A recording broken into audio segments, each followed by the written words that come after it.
Channel కేడాస్కి స్వాగతం. ఈరోజు మన మహాభారతం ఎపిసోడ్ నెంబర్ 6 చేద్దాం. పూర్వం ముల్లోకాలపై ఆధిపత్యం కోసం దేవతలు మరియు రాక్షసులు యుద్ధం చేసుకునేవారు. దేవతలకు గురువు బృహస్పతి, అలాగే రాక్షసులకు గురువు శుక్రాచార్యుడు. శుక్రాచార్యుడికి చనిపోయే మనిషిని మళ్ళీ బతికించే విద్య ఉంది, అదే సంజీవిని విద్య. అలా రాక్షసులు అందరూ చనిపోతే వాళ్ళని బ్రతికించే విద్య అతని దగ్గర ఉంది కాబట్టి వాళ్ళని బ్రతికించి మళ్ళీ యుద్ధంలో పాల్గొనే అవకాశం వాళ్ళకి వచ్చింది.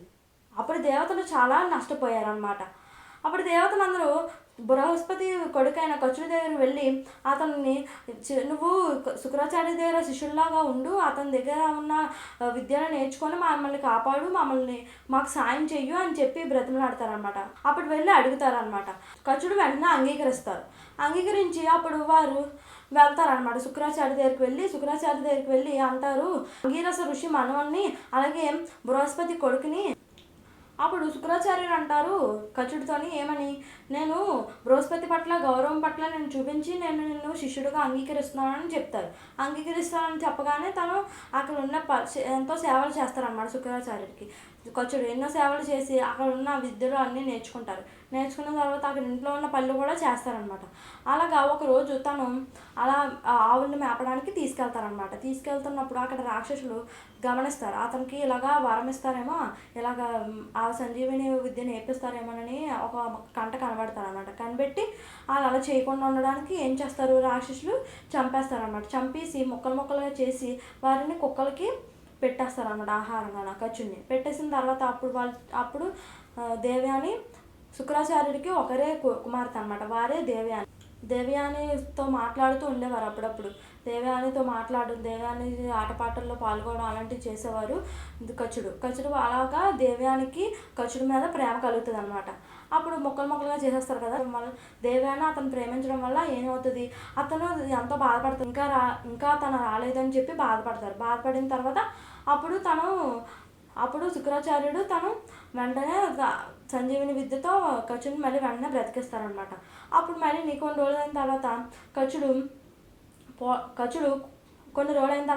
పూల కోస్తూ ఉంటారు దేవయాని కోసం. కోస్తున్నప్పుడు ఆ రోజు రాక్షసులు వచ్చి వాళ్ళని చంపేస్తారనమాట. కచుడిని చంపేసి ముద్దగా చేసి సముద్రంలో కలిపేసిన తర్వాత అప్పుడు ఏమవుతుందంటే మళ్ళీ అప్పుడు దేవయాని వెళ్ళి బాధపడుతుంది అనమాట. శుక్రాచార్య దగ్గరికి వెళ్ళి బాధపడితే అప్పుడు శుక్రాచార్యుని మళ్ళీ బతికిస్తారనమాట సంజీవిని విద్యతో. బతికించిన తర్వాత కొన్ని రోజులైన తర్వాత మళ్ళీ అతను రాక్షసులు మళ్ళీ చంపుతారన్నమాట. ఆవులు మేపడానికి వెళ్ళినప్పుడు మళ్ళీ చంపిన తర్వాత అప్పుడు వాళ్ళు ఏం చేస్తారంటే అప్పుడు అగ్నితో కాల్చేసి ఆ కచుడిని వారిని బూడిదగా చేసి సారాలో కలిపేస్తారనమాట. సారాలో కలిపేసి అప్పుడు వాళ్ళు రాక్షసులకి ఈ సారా ఇస్తారు. సారా ఇచ్చి ఏమీ అనుమానం లేకుండా తాగిపిస్తారనమాట. మొత్తం తాగేస్తారు. అప్పుడు శుక్రాచార్యుడు మొత్తం తాగేస్తారనమాట సారా అంతా. తాగేసిన తర్వాత అప్పుడు దేవయాని అంత చూసినా కచుడు రారనమాట. ఆవులు మాత్రం ఇంటికి వచ్చేసిన తర్వాత అప్పుడు వాళ్ళు అనుకుంటారు, మళ్ళీ బాధపడుతుంది దేవయాని బాధపడితే అప్పుడు శుక్రాచార్య అంటారు, ఈసారి నీకు ఎంతో అందం యవ్వనం ఉంది కదా, నీవు ప్రజల పట్ల గౌరవం చూపించి వాళ్ళతో నువ్వు జీవనం కొనసాగించు అని చెప్తారనమాట. అప్పుడు శుక్రాచార్యుడికి తన పొట్టలో నుంచి ఉంటారు కదా, సారా తాగితే పొట్టలోకి వెళ్ళిపోతారు కదా ఎవరు, కచుడు. వెళ్ళిపోయిన తర్వాత అప్పుడు శుక్రాచార్యుడికి వినబడతాయి అనమాట కొన్ని మాటలు వినబడతాయి. ఏమని, ఇలాగా నేను రాక్షసులు ఇలా చేశారు. వినబడిన తర్వాత అప్పుడు ఏం చేస్తారు, తనకి ఇంక దయ చదవచ్చు అనమాట. దేవయానికి తను ఎక్కువగా ఇష్టపడుతుంది కచుడిని. అందుకే తను అప్పుడు దిగులుగా ఉండేది. అప్పుడు తను ఏం చేస్తారు, తను చెప్తారనమాట దేవయానికి.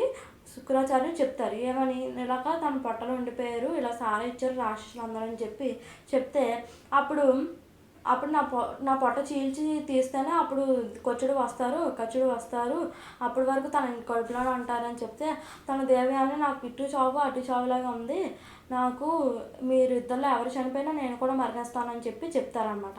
చెప్తే అప్పుడు శుక్రాచార్యకి నాటకం అంతా అర్థమవుతుంది. తను కచుడు కావాలని చేశారని అర్థమవుతుంది. చేసిన తర్వాత అప్పుడు కచుడుకి చెప్తారన్నమాట శుక్రాచార్యుడు. ఏమని చెప్తారు, నేను నీకు విద్యను చెప్తాను, ఆ విద్యని నేను పొట్ట చీల్చుకొని చనిపోతాను, అప్పుడు మళ్ళీ నువ్వు ఆ విద్యని సంజీవిని విద్యను నేర్చుకొని మళ్ళీ నాకు అది చెప్పి ఆ విద్యతో నన్ను బతికించు అని చెప్తారనమాట. అప్పుడు పొట్ట చీల్చి శుక్రాచార్యుడు చనిపోతారు. అప్పుడు కచుడు ఆ విద్యను నేర్చుకొని ఆ విద్యతో శుక్రాచార్యుని బతికిస్తారనమాట.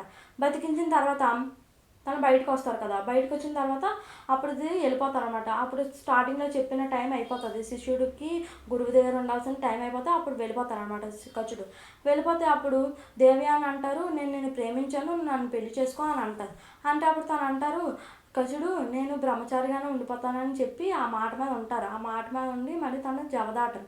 ఆ మాటను జవదాటకుండా తను అక్కడి నుంచి వెళ్ళిపోతాను అనమాట.